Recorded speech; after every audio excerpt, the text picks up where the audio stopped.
Welcome back to the Crypto Media Podcast, where we interview the mavericks, game changers, influencers, and technological geniuses in the cryptocurrency space.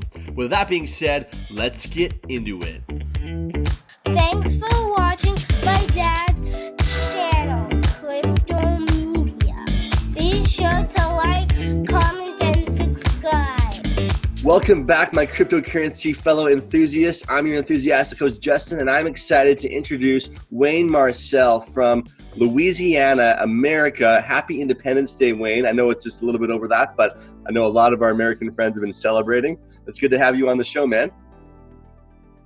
Yeah, thanks, Justin. Good to be on the show. And hey, they're still celebrating. If you hear any popping in the background, my neighbors are still popping fireworks. So. Yeah, last night when I was going to bed, there was popping. And I'm like, what's that noise? Was it a tree like bumping on the house? But then there was fireworks last night too. So yeah, we missed them and we went to bed early. But yeah, there's a lot of celebration up in Canada as well. So yeah, tell the viewers a little bit about your background. How did you get into cryptocurrency, and what piqued your interest in the cryptocurrency in the first place? Oh man, so I have always been a tech enthusiast, and I was kind of one of those hard-headed guys that, you know, I remember Bitcoin 2011, 2012, and I just dismissed it. It wasn't, you know, I didn't think it was anything that was going to catch on. I didn't really dig deep, do my due diligence, and it was about, I guess, roughly a little over 4 years ago, I was kind of reeling from a bad stock investment, man. I had some money that I put into a stock. I had belief in the company. Company did some shady things. The stock went down, ended up taking a huge loss on it. I had a little bit left, and I told a buddy of mine, I said, hey, man, where's a good place I could park this money? You know, somewhat risky. I've already lost most of it, but have potential for some gains. And he said, man, you should really take another look at Bitcoin. And so the funniest thing, my first Bitcoin transaction, I was waiting for Coinbase to do the verification on my identity. And I was like, you know what? I don't have time for this. So we took a road trip. New Orleans is about an hour drive from here. And we drove, and there was one Bitcoin ATM in the city. And I basically went and bought 3 Bitcoin on that, you know, from that ATM, pumping, you know, cash into the machine. Yeah. And it was a little kind of a shady gas station that we bought it at. And okay. you know, got some fried chicken on the way out, and that was it. But I'm one of those people, like, once I've got my claws into something, especially, I was like, okay, I bought it. I understand the basics of what it could be used for, but I didn't really understand all the implications. And so I started digging in, and that's when it, you know, really piqued my interest. So now my biggest thing, when I want to get people interested in crypto, I have them to start holding a little bit of it, because then they've got a vested interest in finding out more about it. And that journey was tough, man. If you talk to people, or if you were in the space back then, it was, even then, I mean, it had come a long way from 2011, 2012. Mm-hmm. There wasn't really one go-to place. So after about a year or so, I decided, all right, I need to start teaching people. I've always been, in my career, I've been a manager, a leader, a coach.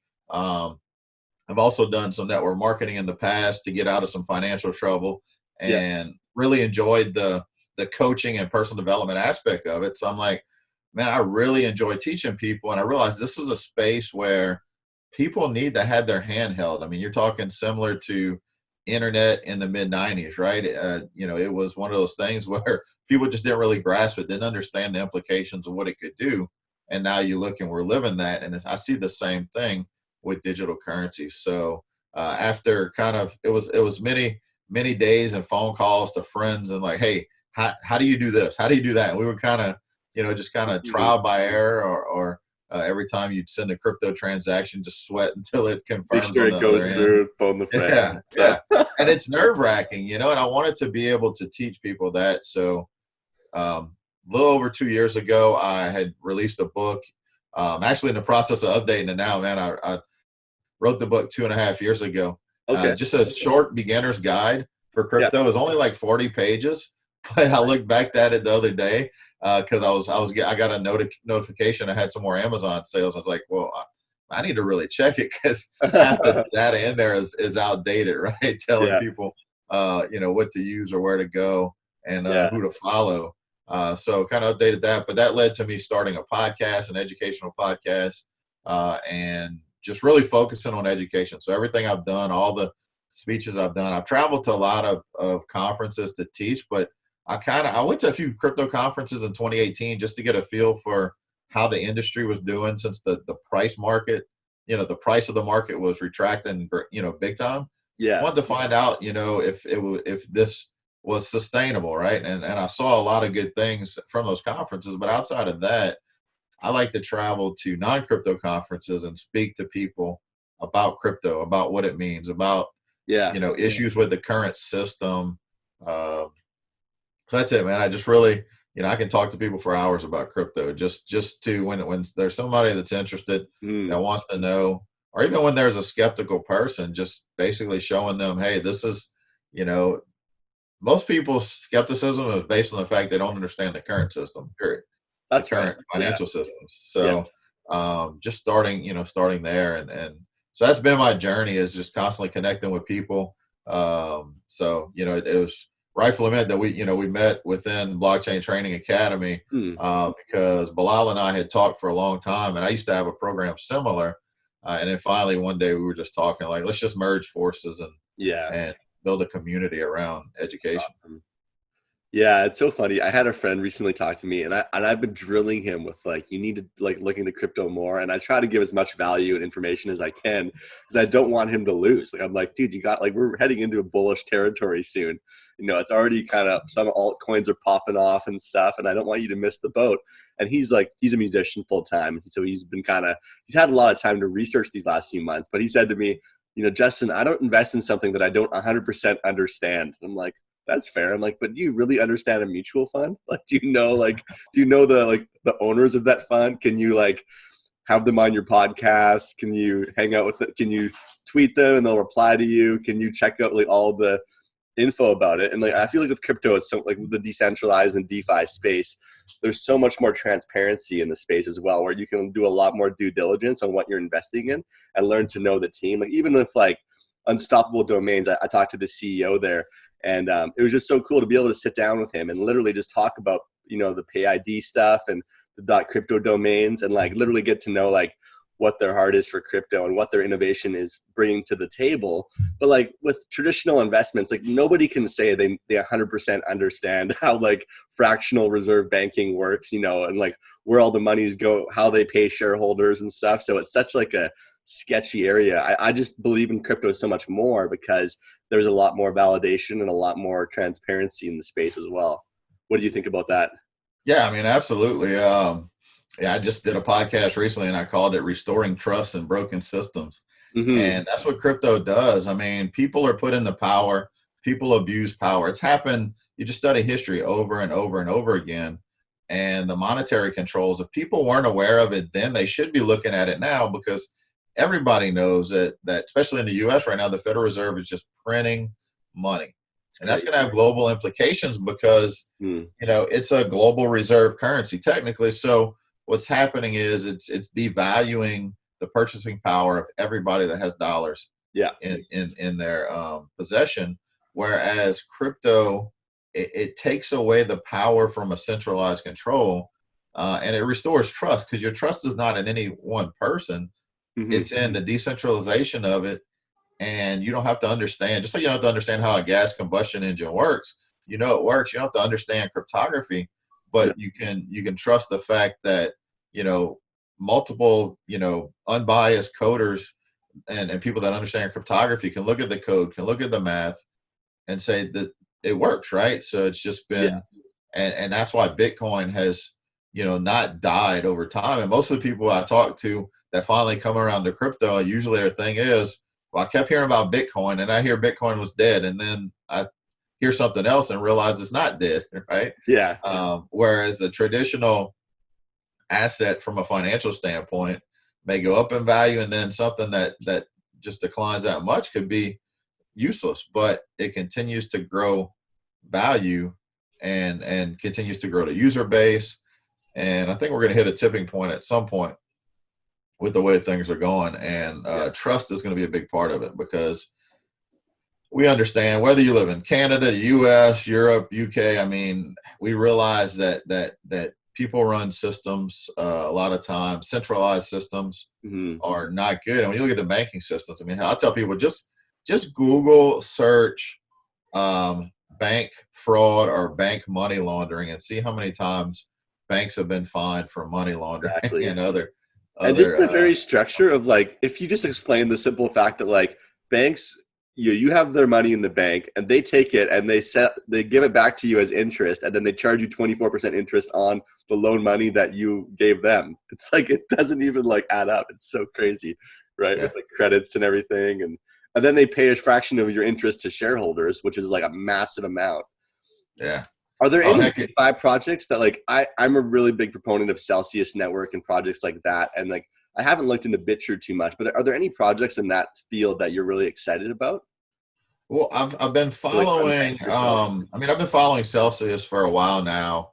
I'm really curious to see, I'm interested to see some of the DeFi projects that are going to be not native to Ethereum, Ethereum's chain. Okay. Got some inside scoop, nothing public yet, but I do know some people that are developing DeFi projects on the Tezos blockchain. Okay. And I've been a big proponent of Tezos since the ICO back in 2017. Yeah. I really like the project, like what they're looking to do. They weren't designed to compete with Ethereum, but I also see in the background, having some connections to their foundation, see some Ethereum, a lot of Ethereum developers that are moving over to Tezos. Okay. Because if you're going to hold, billions of dollars on a chain in finance tools or finance industries, you can't have, say that chain experiences like, say there's a split in the community and they fork, two different ways. It could jeopardize the structure of that DeFi project. So I'm curious to see ones that are developing off of Ethereum. Don't get me wrong, I like Ethereum for many reasons. I like a lot of the non-fungible tokens and blockchain gaming. But when it comes to DeFi, I'm looking at that. We've got a guy within Blockchain Academy that is his company is building out one called Rio DeFi right now. So I love to see emerging tech, look at projects that are coming out. But again, I've been following Celsius for a while now, and that's one thing I tell people, I prefer to teach people how to trade, but hey, if you want to hold, if you're going to be a long-term holder, why not earn some return on what you're holding? So I'm really new to trading, Wayne, and I haven't gone too much deep into the blockchain training academy training for trading. Did you do some of that course or some of the videos in the trading course? No, I didn't. I've got some that I still need to merge over. So it was around the end of February, I think it was. I kind of joined over with Blockchain Training Academy, and I've got a ton of content that I've got to basically re-edit and repurpose for Bilal to put in there. He between Bilal and a trader, they had most of the trading stuff already done, but I've got some content to move over. I had a similar company called Unchained University, and it was at the point where Bilal and I talked, and our vision for community was the same. We realized having an online website where people can go and take courses and learn about, that's great. We need that. We need that for a lot of people. But you also, one thing a lot of programs out there are missing was community, was involvement, was like seeing faces with the names. And so that's kind of what I brought over to this. And now our vision is to add a level of coaching. We do live videos all the time just to continue to add value, because that's what's going to keep people in the space. That's what's going to bring more people to understand crypto. And at the same time, we want to get people into crypto the right way, because so many people come into crypto through scams, and then that scam collapses, and then they're negative on crypto, and it's not crypto. It's, there's always been, wherever there's been gold, there's been pirates, and now there's digital gold, so there's digital pirates, right? So it's just an evolution. When the stock market was new to everybody, there was stock market scams. When mutual funds came out, there were mutual fund scams. So it's just that scams prey on people's ignorance, and by educating people, we can help people, protect them from that, and also let them position themselves in front of a wave of technology that's coming with what we see.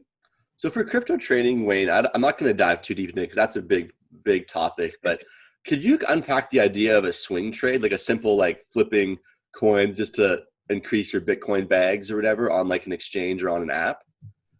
Yeah, so I typically I do some swing trading, but it's mainly like I compare it to like the rotisserie guy, set it and forget it, right?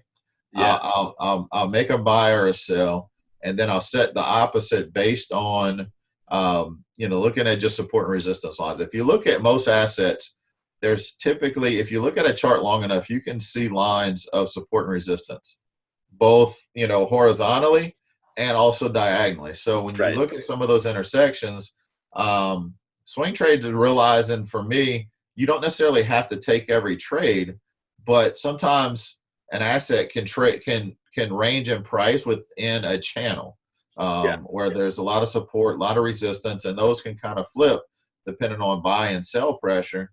But a lot of times, setting a trade, so say I set a buy where I take Bitcoin and I'll buy an altcoin with it, do a buy order, and I buy at a certain price, and then I'll typically set a sell order a little bit below the next level of resistance to execute if it hits that price. Now, I also, because I want to be able to sleep at night, because in the early days I wouldn't sleep much, but set a stop. Okay, if it goes the opposite way, what am I comfortable taking a loss on to get out of that trade? Because I know if it falls below here, it could potentially tumble lower.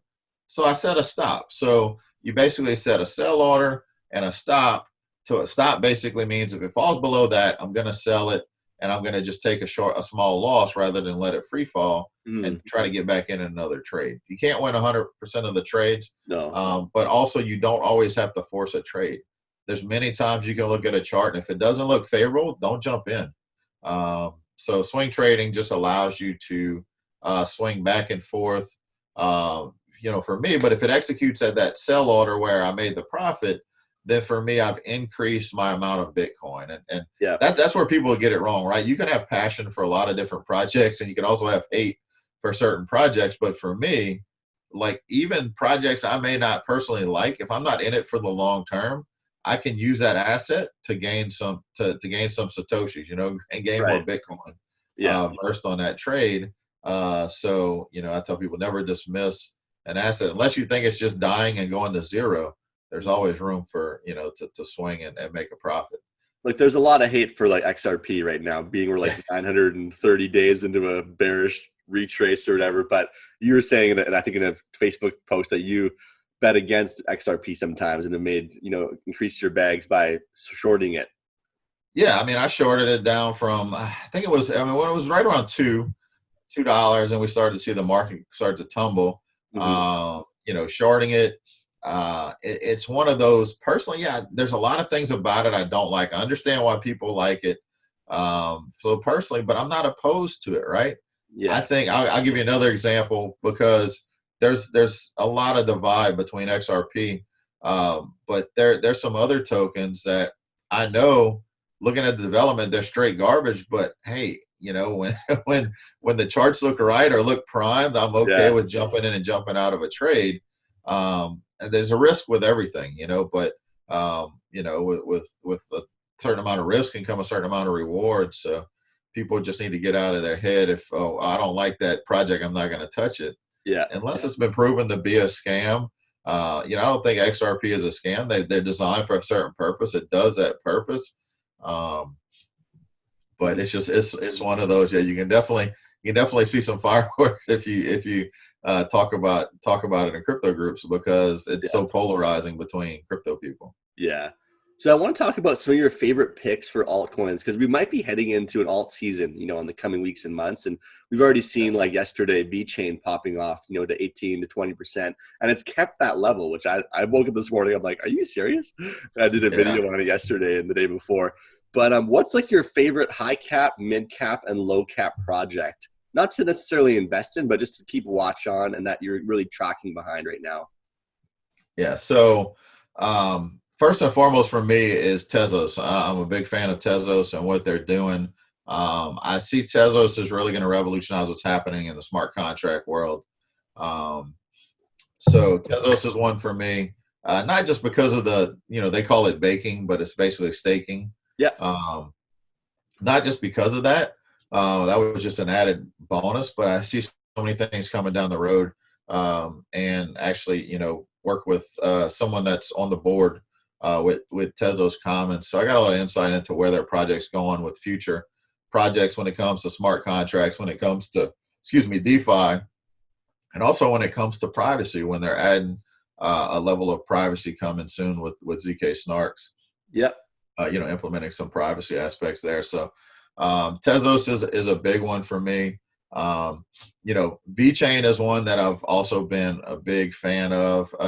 And it's funny, over the last year or so, I've sold some, I sold some crypto apparel and a few other things, and I sold them for crypto. And a few different people have paid me in VeChain. Man, that was really one of the best decisions made, just. Where did you sell your apparel at? On your YouTube or on a store? I've got a well, right now I've got a site. It's nocrypto.today. That I've got a Shopify store. It's basically like KNOW. KNOW, yeah. Nocrypto.today. It's basically the hats. I've got an in-house embroider, commercial embroidery machine. So I actually embroider, stitch out the hats. Yeah. So I make different things, and then all the shirts that are on the site are all drop shipped. So it's nice. Not something that I even touch. When you look into holding inventory on multiple sizes and colors of shirts, it's just not worth it. Crazy, but yeah. I always, and it was mainly because in the beginning, now you can find stuff on Amazon, you can find websites, but in the beginning, man, you couldn't find good crypto apparel. And I'm the type of person, I like to wear the hat just because I know people are going to ask about it. Right. And even though I tell you right here, I'm a big fan of Tezos, I'm not going to wear a Tezos hat right now because most people don't know about it. But most people, even people that aren't into crypto, know what Bitcoin is. And funny story, so for my anniversary this year, my wife and I went to the World War II Museum in New Orleans, and it's a bunch of old vets that are working there. And I was wearing a blue Bitcoin hat, and I walked by, and the guy's like, I know Boston, I know Baltimore. He said, what team is that? And I tell him, I said, no, it's Bitcoin. It's the winning team. Huh? It's the winning team. Yeah. He said, oh, the digital money. I was like, yes, sir. He said, you got some of that? I said, yeah, I do. He said, well, congratulations. I hear great things about it. And this is a guy probably in his mid-70s. And I'm like, see, it's just, it drives awareness. I was checking out at Trader Joe's one day, and the guy looks at my Bitcoin hat. And he says, Bitcoin, is that still a thing? I said, yeah, man. I said, I said, you should really look into it. He said, well, I hadn't heard anything in a couple of years. I said, well, there's peaks and valleys, but the time to get involved is when the market's down. Yeah. And I said, because this is not something that's going away. We live in a digital world. And he's like, yeah, you're right. So though, but anyway, back to it. So I accepted VeChain for payment on some of the items, and that, you don't always have to buy crypto to have invested or hold it or trade it. Right. You can accept it for payments. Exactly. And that's one thing I've always done. I've paid for conferences with Bitcoin, even conferences that I was going to that were non-crypto related. If I knew the person that was organized, I'd say, hey, man, would you take Bitcoin for this? And then I create another holder or another trader, another investor, by sending them Bitcoin. So, but yeah, Tezos, VeChain, and I really like what what Zilliqa is doing as well. With you probably heard enough about it. Bilal's been working closely with them in Blockchain Training Academy. Yeah. Just so those are projects that I like. I've got a short list of a few more. I really love what Enjin's doing in terms of blockchain gaming, non-fungible tokens, and just their protocol. I got really intrigued with non-fungible tokens. I think it was a couple years ago when the Dodgers were doing a giveaway of some non-fungible tokens, basically like digital baseball cards. Okay. They were giving away like 40,000 at one of the games to the first so many people. I just so happened to be in LA a couple weeks later, and a guy standing in line behind me at a crypto conference was showing it on his phone. And so I got online and I searched it, see where I could find it. And I had heard of CryptoKitties. I don't know if you're familiar with CryptoKitties. No, I'm not. So CryptoKitties was the first proof of concept of a non-fungible collectible. You think about, all right, how can a digital cat have value? But you look at Beanie Babies. Beanie Babies, some of them were rare and sold for thousands of dollars. Yeah. Well, at the peak of the bull market back into 2017, going into 2018, there was a crypto kitty that sold for $100,000 worth of Ethereum. Wow. Because it was so rare. And so I bought a few cats just to figure out the process. Now, I didn't spend that much. I think I probably spent $5 or $10 worth of Ethereum at the time. But I collected baseball cards as a kid. So having a digital collectible like the baseball one really intrigued me because, I was always buying packs of cards, trading with friends. And, man, if you bent that corner in that card, it was worthless. And I'm like, you've got digital collectibles now that create a space to where instead of holding them in a binder or a box, you can hold them on your phone, right? So I was, I got really intrigued with that and started looking into digital collectibles. I've done some podcasts on it. I even the course in Blockchain Training Academy on non-fungible tokens, I created that just to show people all the potential of it. And Enjin took it to a next level and improved on the concept of the original Ethereum protocol for non-fungible tokens, where non-fungible just means each one's unique and you can create limited editions of them that have digital properties. Right. So limited supply, so that creates a demand spike. And rarity, so you can have a limited number, right? So the baseball ones, I bought a couple of the baseball ones just as a trial run and started playing around that, and then realized all Enjin has done. Enjin has taken that protocol, non-fungible tokens. Say we wanted to trade crypto kitty. Say you wanted a crypto kitty, man. I was selling you one, right? You would have each, or say you wanted two, or we would have to do two separate transactions, two separate gas transactions to be able to trade that, right? So, but if what Enjin does is you can group them together and allow you to send them in the same transaction. So they improved on the protocol, which is good for gaming, because if we're both in a blockchain game and I've got a skin or a weapon or something that you want, and I want to trade it to you, or you want to trade me something else, it would have to be two separate transactions where, I would have to send it to you. You'd have to send it to me. We couldn't link it together in the same transaction. Cool. That's really cool. Yeah, I was just looking into Enjin, and I had a small bag on crypto.com and I flipped it for Tezos like 2 days ago. I mean, for Tezos, for VeChain. And I'm like, I'm happy I did that for that was a good call. But yeah, Enjin's done good as well too, but they just recently dipped. I mean, everything in the market, there's ups, there's downs. If you're looking to trade or invest, there's going to be, always going to be. It's never a straight run to the top, even if the project goes gold, right? It's up, it's down. But we want to look for the utility of Tezos and VeChain is like astronomical for what it can do. And I mean, I think VeChain is leading the charge in most blockchain companies with like what they're actually, the real world utility is like crazy, So yeah. Some insight with Tezos. The reason that's also one of my favorite projects is having some connections with some people on the board. I know that crypto comes down to adoption in the long run, right? It comes down to what is the use case of it. And you've got to there's going to be microeconomies that are going to be created out of crypto, whereas we're used to like borders, right? The U.S. economy, the Canadian economy, or the UK economy. Crypto is borderless, but it could be across sectors.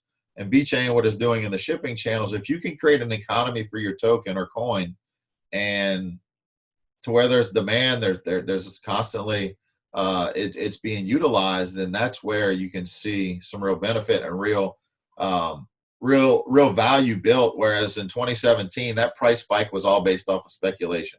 Right. People were just dumping money based on hype, and we saw literally crap coins that we knew were dead spike, 100, 200, 300%. Yeah. And I think that's gone and done. And the next time we're going to reward projects that actually have some substance. And I know Tezos they're working with some different communities across Africa to try to implement and utilize Tezos within that economy. Economies where there's little or no access to banking, but there's access to decent cell networks, and utilizing that, because it's easier to build an economy where that their banks or currency are non-existent Or like because you're totally not having, hyperinflated, right? Like it's just there's no use for it anymore. They need a new currency entirely. Yeah, like in Zimbabwe, there's zero trust in their currency. One of the early stories I heard about Bitcoin was meeting an Uber driver in Vegas one time that basically had his Uber phone, and he had a separate phone that had a Bitcoin chart up, right? And asking him, hey man, why, are you into Bitcoin? And he says, yeah. He says, but I didn't get into it like most people. He says, mom still lived in Zimbabwe, and their currency was so hyperinflated, and the cost to send money to her was so high that he basically got to the point where he started talking to her about Bitcoin and set up a Bitcoin wallet for her, and then talked to the shop owners of all the places where she needed to buy goods and talk to them about Bitcoin, educated them, and got them to start accepting Bitcoin. So now instead of him paying $20, $30, $40, $50 just to send 100 to her, and then worrying about it devaluing before she even gets it, he can send her Bitcoin, and she can walk into a shop and pay with that Bitcoin. They created their own economy on top of a failed economy. That's awesome. Yeah. That's really cool. So yeah, Wayne, I think we'll wrap up pretty soon here. I don't want to keep the viewers I want to have more conversations like this in the coming weeks and months as well, but just give people a taste for where you're at. And I love the projects you picked. Those are definitely some of my favorite projects too to look out for. So where can people hear about where can they find your book? Where can they find your podcast, Wayne? Well, the book, I'd say wait about a month because I'm updating. You buy it now, it's going to be kind of outdated. I forgot about it, honestly, because the funny thing was I started the book. It's called From No Crypto, N-O, to K-N-O-W Crypto. Okay. And then I was like, okay, I need to promote the book more. So I started a podcast right after, and the podcast is under the same name, From No Crypto to No Crypto, K-N-O-W Crypto. Yeah. Okay. That's on all platforms. It's an educational podcast. Sometimes I do interviews. Sometimes I'll pop on the mic and talk about what's on my mind in forms of education. But I've been doing it for a while. I've got 100, I think it's 135 or 136 episodes now. Wow. Of different stuff. If you listen to the early ones, they were pretty bad. You got to kind of be bad before you can be good. Oh, totally. But it's evolved over time. So that's on all platforms. Apple, Google, Spotify, Stitcher, it's there, and Facebook page under the same name. But that's really the best way to find me is to just search those on the platforms, and you'll see the podcast, and really looking to grow. And then Blockchain Training Academy, that community that we're all a member of. I typically I go live in that quite a bit with educational stuff. I was thinking between April and May, we went live every day. So it was like 61 days straight of going live, just talking about different topics. But that's what I tell people. Group, right? Before they join the membership, they can just join the Facebook group. Yeah, you don't have to be a member of Blockchain Training Academy to be a member of our community hub. It's BTA Community Hub. You can join, hop in there and just learn. And really a lot of our members that decide to join the academy come from they typically are in the community hub first. And our goal, I mean, you see it, our goal is not to make millions of dollars from the academy. Our goal is to get it out to the masses, which is why we've kept the pricing so low. And Bilal and I are both on the same page as that. That's awesome, man. Yeah, I can really see, because there's lots of YouTubers and stuff that charge like thousands, for trading and signals and everything. So I really respect and honor what you guys are doing in the space. And that's why I'm happy to hop on board and share it on my channel to my members, because, it's a great way. I mean, when you could put $1,000 into Bitcoin as opposed to spending $1,000 on, learning about it, I think there's good value there to help people get engaged in that process. So cool. Well, thank you so much for joining on, Wayne. And, thank you to everybody watching. I hope you guys got lots of value, and be sure to tune in next week. I don't know who's going to be on the show yet, but I'll let you guys know on Twitter soon. Are you on Twitter, Wayne? I am. I don't do much on Twitter, okay. But yeah, I am there. I'll also plug right now. I'll tell you guys, look into some of these blockchain-based social media platforms too. Justin, mainly, for your content and all, but there's a lot of great ones out there. Uptrend, Rebuzz. There's some great ones that are out there, but On Twitter, I am under it's No Wayne, KNOWWAYNE. Okay. I normally go by my moniker is Blockchain Wayne. That's what I normally go by, but it was already taken on Twitter, which kills me because it's some guy that hasn't tweeted in like 5 years. But anyway. Yeah, I wanted to have my podcast on. I don't have it on Apple yet. I'm kind of saving a few till I have a few episodes ready. This is like number 5. So I wanted to look into another platform that I can monetize through crypto and stuff for the podcast, and and just to reach more crypto people. Uptrend is one of the most popular ones. It's got a lot of use in it, and man, I can for a few hundred points, the points that I earn within the platform, I can boost a podcast post and get 3,000 to 4,000 views on that post. For the equivalent of not even $1 worth of advertising. Right? Wow, I'm gonna check that out today. You can post videos like YouTube on there. Yeah. Wow, it's just uptrend.com. Uptrend with 2 N's. Yeah. Oh, 2 N's. Okay. Yeah. I think a guy actually from my hometown helped start that site. A guy from Edmonton or in Canada or something. Or I'm not sure where he's from. The main guy behind it is Jeff Kardakis. Yeah, that's the guy. Yeah. My friend said to him, I was talking to a banker actually at TD, and he said that he was friends with this guy, and he's like a genius. So, yeah, it's cool. Yeah, it's a cool site. Blockchain social media's got a ways to go, but those two that I mentioned have some really great user interfaces. Rebuzz, I know the guy that created Rebuzz as well. Rebuzz is more like a mesh between like Instagram and Facebook. Yeah, but yeah, definitely. That's awesome.